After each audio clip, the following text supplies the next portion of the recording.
Great time. And hopefully next And maybe even some of us older owners is. But I'm back.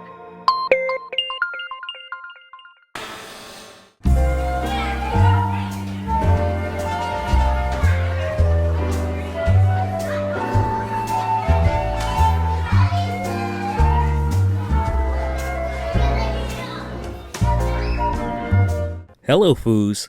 I'm Professor T, and I'm back again with another remedial lesson in gaming. This lesson is brought on by the ongoing and increasing narrative that all Nintendo needs to do is just make a regular, standard controller for their home console hardware going forward. This sentiment confuses and baffles the professor, and occasionally makes me laugh my ass off. It is certainly odd to hear people who profess themselves Nintendo fans demanding that Nintendo stop being, well, Nintendo. Baffling indeed. So let's get into it and allow Professor T to crush this narrative. Now, I could bore you with a lavish history lesson on gaming, but let's just start with the console that modernized and popularized home console gaming, the Atari 2600. In 1978, this was a standard controller, a joystick and one button. Not a whole lot of thought went into controller design in these times. Hardware makers were simply channeling what worked in arcades, a joystick and one action button, an exercise in minimalism. They weren't thinking about comfort or innovation. They simply just wanted to do what works, and that thinking led them to a control scheme that was mostly stiff and made simply to serve a purpose. It took Nintendo, with their Game & Watch series of handhelds, to come up with controls that would eventually revolutionize gaming. Introducing the D-pad improved controls exponentially for 2D action games and platformers. Nintendo went on to evolve the control scheme with their first home console, the Nintendo Entertainment System, and the revolutionary game Super Mario Bros. Nintendo decided it needed to break the mold of standard controllers, and it changed the industry for the better. Can you even imagine having to play Super Mario Bros. Using the Atari 2600 joystick setup? It's Mario, and it would still be a fun game, but it would have been stiff, an imprecise platforming exercise that would surely have hurt the game's enjoyment and impact. The NES controller not only improved hardware, but software as well. Being able to make games with the D-pad and two action buttons as a standard helped to focus software and allowed for quick actions and precise, skilled platformers and shooters to be developed. But unfortunately, Atari still didn't get the memo. After the 2600, they continued on with their joystick setup for their 5200 console, as well as the 7800 console. These controllers proved to be dated, awkward, and just downright awful for modern gaming. The 5200 controller is just terrible. It wasn't until later in the 7800's life that Atari reluctantly added a D-pad to the controller, and a traditional D-pad for the Atari Jaguar later on.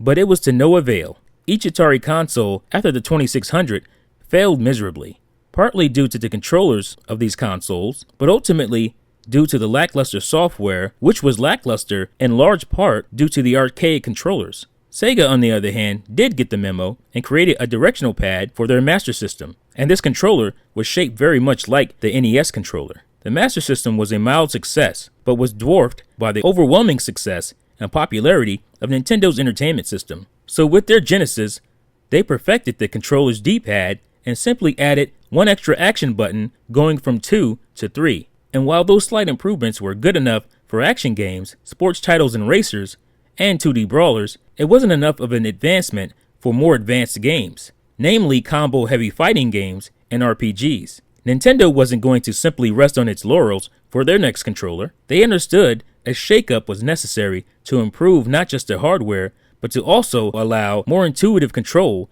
between the player and the games to be played. Nintendo added 2 more face buttons and also the revolutionary right and left shoulder buttons. This allowed for games to have more advanced controls, like the Street Fighter series and The Legend of Zelda: A Link to the Past, and even Nintendo's own Super Mario World were able to be better, bigger, and more interactive. It was one of the reasons why RPGs were scarce on the Genesis, and fighting games like Street Fighter had to adopt a weird 2-button combination for moves that on the Super Nintendo could be mapped to simply one button. Sega later released a 6-button alternative for the Genesis, but by then it was too late. Nintendo would again create a new control standard with its innovative Nintendo 64 controller, but not before Sony and Sega fumbled into 3D gaming with two-dimensional controllers. The Sony PlayStation controller was little more than a Super Nintendo controller with longer grips, a design they likely borrowed from their ill-fated joint venture for the Super Nintendo CD add-on called the Nintendo PlayStation.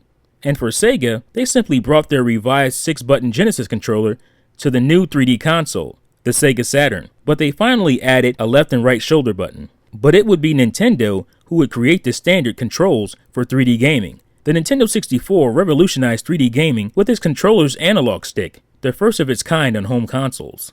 It allowed for precise 3D movement in a 3D space, allowing for in-game characters to go from a stealthy tiptoe to a full-on sprint, depending on how hard or light the player pushed the control stick. Games like Super Mario 64 and Pilot Wing 64 showcased this innovation expertly. And of course, the controller's expansion slot allowed for external memory cards for storing game saves and data, and for the other groundbreaking device, the Rumble Pack, that created yet another standard in gaming, force feedback, which is still utilized today. Imagine being forced to play Super Mario 64 with a Super Nintendo controller. Having that controller would have limited the game severely and completely changed the game's development cycle, capabilities, and impact.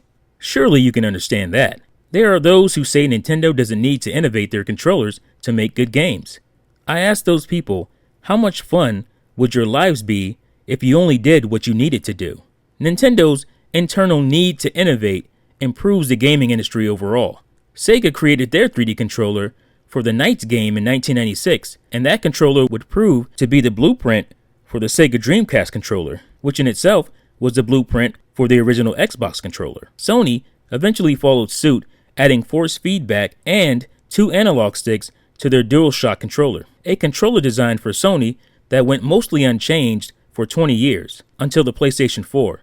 The Nintendo 64 also brought software innovation, like Z-targeting, a feature made popular in The Legend of Zelda: Ocarina of Time, and one that revolutionized 3D action games, improving the quality of their controls, precision, and depth. While the GameCube controller was merely an evolution of the Nintendo 64's, the Wavebird peripheral did bring upon the first truly intuitive wireless controller through radio frequency, and all standard controllers that come with the console today are wireless.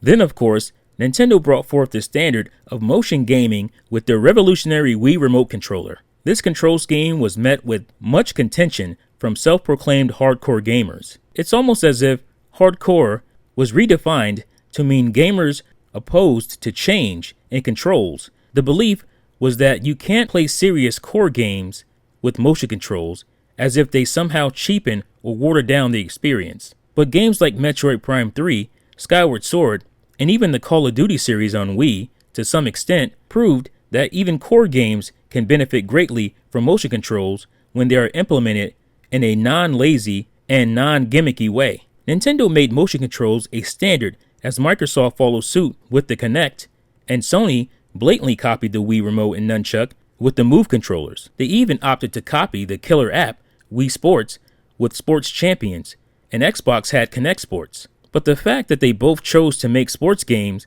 to highlight their motion controllers proves that they didn't really give motion controls much real thought beyond what they saw from Nintendo, which simply means that their attempt at motion controls was half-hearted or half-baked, instead of a real attempt to evolve and progress the control scheme. And their attempt to adopt the innovations of the Wii U gamepad were even more half-hearted. Around the launch of the Wii U, there was a push from other companies for a second screen experience. Remember Smart Glass on Microsoft's side, and Sony touting the streaming capabilities from PS4 to the PlayStation Vita. These efforts seem to be Sony and Microsoft's attempts to not be late to the party like they were with the motion controls, and have something just in case Wii U's concepts took off. The Wii U was a commercial failure, and the second screen experience died with its lackluster sales. Games like Super Mario Maker, Zombie U, Xenoblade Chronicles X, Deus Ex Human Revolution Director's Cut, Splinter Cell, and others again prove how Nintendo's controller advancements could enhance games and gameplay. But it was ultimately too little, and in some cases too late. Nintendo fell just short of creating another control standard. Oddly enough, VR seems to be the bee's knees these days, as they say. There are a swath of self-proclaimed hardcore gamers who are excited about VR and its applications. I can't help but find that odd in a gaming world that seems to reject Nintendo's attempts to shake things up with how a player interacts with their games. And if they aren't downright excited about VR, they are at least mostly just indifferent to it. I can't help but wonder if Nintendo was a company pushing VR, would these people still be excited about the application? Would it be heralded on these gaming websites like it currently is, or just dismissed as yet another pointless Nintendo gimmick? There's some food for thought. So here we are, back to the needs. I often hear that Nintendo has to prove why I need this controller, or Nintendo doesn't need to do these things with their controllers. Just give me a regular standard controller, they say. Always the need with these people. I'd say a video game console doesn't need movie streaming apps, DVR, DVD and Blu-ray playback, etc. But no one has a problem with those advancements and features, do they? If no one attempted to innovate controls, I imagine we'd still be playing games with some variation of the Atari 2600 controller. Now, doesn't that sound fun? So in closing, I'd like to channel the immortal words of the late, great Satoru Iwata. Please understand that when you demand Nintendo stop making controller enhancements, innovations, or gimmicks, if you'd like, and believe they should just make a regular standard controller, whatever that is, understand that what you're requesting is an act of irony and is an oxymoron, because it was advancements, innovations, gimmicks that created your standard regular controller that you covet so dearly in the first place. Now, stop asking Nintendo to stop being Nintendo. Stop being an oxymoron. Be like me, Professor T, a genius. I am Professor T. Thank you for joining me for yet another remedial lesson in gaming.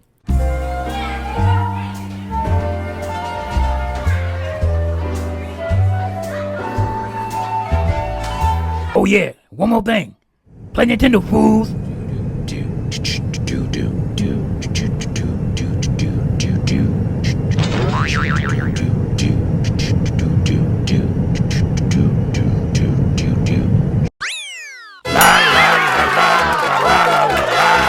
And thank you all for watching Mizzah Tee Show.